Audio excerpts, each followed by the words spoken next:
Hi, my name's Kim and welcome to my process video for 49 and Market using the new Vintage Artistry Peace and Joy collection. Today my layout's going to focus on using the beautiful rub-ons that come as part of this collection. When I first saw this new collection and I had a look through the rub-on transfers pack, I was really drawn to the page of Christmas words. And I had this vision of creating a layout which used the whole sheet of those Christmas words rubbed on as one panel. What I'm doing here is just mocking up my layout at the start to make sure that when I rub on this page of Christmas words that they're going to be in the right place. So I'm just looking at how the layout fits on the page, making sure I've got enough room at the bottom for that ribbon, which is one of the laser cut items that comes with the collection pack. And I love that little ribbon, it's so cute. So I'm just making sure that all of this is going to fit properly. And with this layout, I'm actually retaining the selvage strip, so the red and white diagonal stripe on the bottom. I'm going to retain this on the layout and I will trim the page down to 12 by 12 from the top. So I'm just checking, as I said, that those rub-ons were in the right place. And now I'm getting ready to apply them, but I am checking also that they're straight. Because it's words and they're in a straight line, it will be really obvious if they aren't on the page straight. Luckily it didn't stick before I had got it straight. Now, the rub-on transfers come with a tool in the pack, but I actually find they apply so easily that I use my thumbnail to rub them on. And what I'm doing here is just working one word at a time up from the bottom of the rub-on sheet, just peeling it up gradually and rubbing off any little pieces that haven't come off in the first time that I went through the sheet, rubbing over the sheet. So these rub-ons do come away very easily and they apply beautifully. And so it's not difficult to get them off, but because they're a whole heap of separate pieces, you do want to make sure that you rub it off each piece as you go up. So just take it slowly, work your way up the sheet, and they'll come off easily. Now the next bit of the rub-ons that I'm using are the stars, and I want to create like a sweep of stars that come from towards the top right corner of the page that look like they go down behind the word panel and come out at the bottom. So from the star sheet, I trimmed the start of this sweep. And again, just the same way that I applied the words, just rubbing those off one at a time. Again, lots and lots of little stars, so making sure that each of them come off as I peel the cover sheet away. And you can see there that that's the start of the sweep. And now I'm adding some bits to the top to give it a more point and some pieces down in that bottom left corner to finish off that sweep below the words.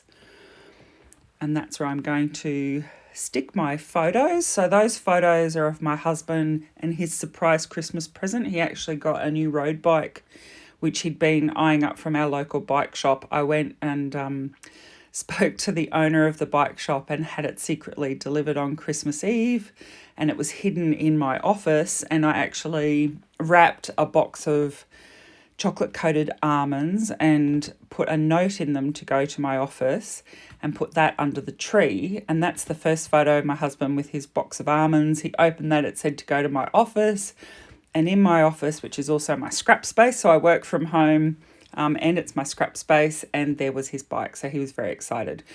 Just then, while I was talking, I actually just used a few single stars from the star rub-on sheet just to work down into the words so that there's not a hard line where the stars stop. I just put a few extra at the start of the edge of the words so it sort of blends in there, and then, as I said, looks like it comes down and comes out the bottom of the words.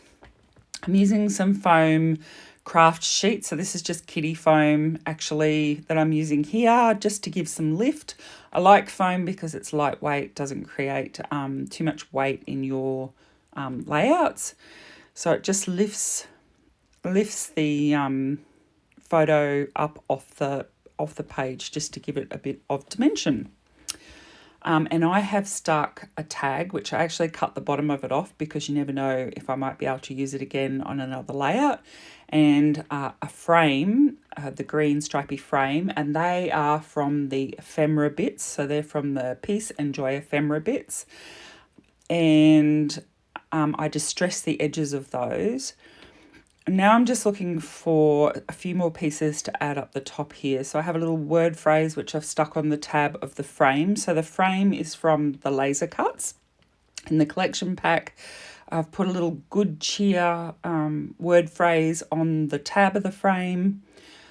And as I said, there was the diagonal green stripy small frame at the top, and I've used the other half of that and tucked it down at the bottom of the photos. Now I'm just laying out, so I've got 3 holly branches and I've got 2 berry branches, and I'm basically just sticking them down so that berries stick out on each side of the holly, and the holly goes across the whole bottom of the photo cluster, across the bottom of that frame. And then the beautiful ribbon laser cut is draped from the right hand side of the frame across to the bottom. It's like got a double bow on it, and then it has a tail that drifts down at the end.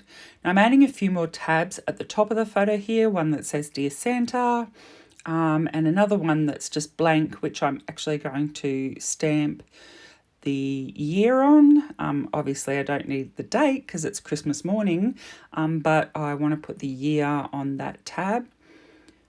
So I'm just checking colours, whether I want a green or blue, and I've decided to go with the green tab up there. They are from the ephemera bits as well.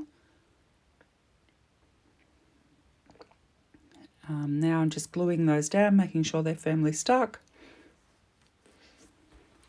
And I'm just going to stick down the lovely banner that's at the bottom. So it says have yourself a merry little Christmas. So I've put that up on some foam tape so it sits up a bit from the holly branches and the berry branches, and just finishes off that bottom section of the photo cluster. I'm just making a bow at the moment, which I'll stick to the tag that's at the top of the photos. So to make that bow, I twist the string around my fingers to create a loop and then tie it in the middle.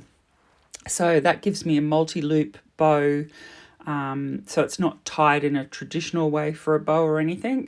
As I said, I loop it around my fingers and then loop the ends around the middle and tie a knot, and you'll get a cute little bow, and then I just stick it onto the tag. Now, I felt that it needed something at the top, so I hadn't made the layout to that point, then decided that I needed to add a few little bits more. So there's that cute little red-breasted robin that I put on top of the tags at the top of the photo. And then I have stuck Holly Jolly tag from the Peace and Joy ephemera bits, and there's these super cute little lights, that look like party lights, which are part of the wishing bubbles and trinkets.